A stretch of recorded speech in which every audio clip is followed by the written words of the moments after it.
Let's look at 5 amazing things about the Labrador that I guess you probably don't know.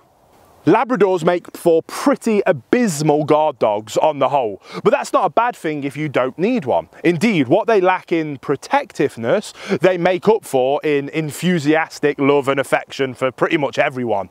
And when I say everyone, I do mean everyone. They are world-class dogs around children. They excel with the vulnerable and disabled. They are tolerant and even welcoming of strangers, and they even love the vast majority of other dogs, meaning there are very few situations where you can't bring your Labrador along and find them integrating beautifully and most likely making best friends with everybody that they meet along the way. Most public indoor places are a bit funny about dogs coming along, but Labradors would be the perfect dog to bring along to the theatre, if you ask me.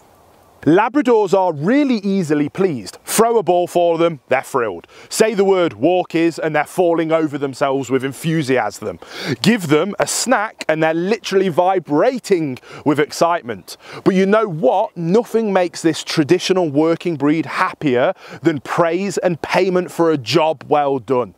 They love to have something to do and love to be paid for it with fuss and treats and reminders that they are indeed a very good boy or girl. Yes, they are. They quite literally live to please their loving owners and show palpable satisfaction when you show them that you are indeed pleased with them.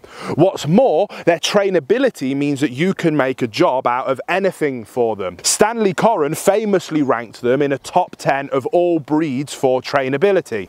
Because Labradors have the fishing success of their ancestor breed, the St. John's Water Dog of Canada, and a few centuries of selective breeding, water is in the Labrador's blood.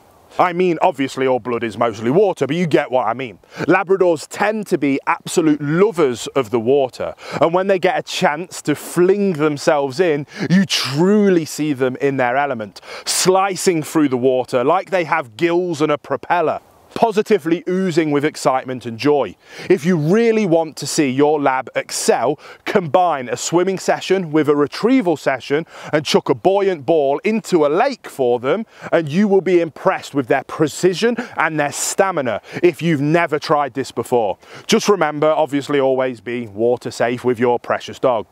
If you get yourself a showbred Labrador, not a working line Labrador, then you've got yourself a dog who will slot into any role you give them. Now, they might not always be champions of obedience or agility or service like their working counterparts, but they will adjust to any lifestyle you give them, even if they don't have a specific job to do.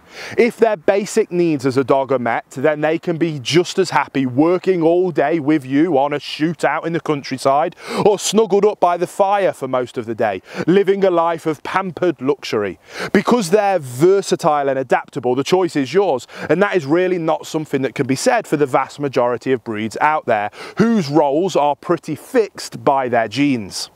Some dogs have names that make no sense, like greyhounds, or names that misrepresent their origin, like the Australian Shepherd, who isn't from Australia, but not the Labrador Retriever. Well, that's not strictly true, because they came from Newfoundland, not Labrador originally, but it is serendipitous because the word Labrador also comes from the Portuguese word lavrador, which translates to labourer, the perfect description of these workhorses. The affix of retriever is also unsurprisingly perfect because, as a result of careful breeding practices to this very day, the retrieving instinct is alive and well in almost every Labrador out there.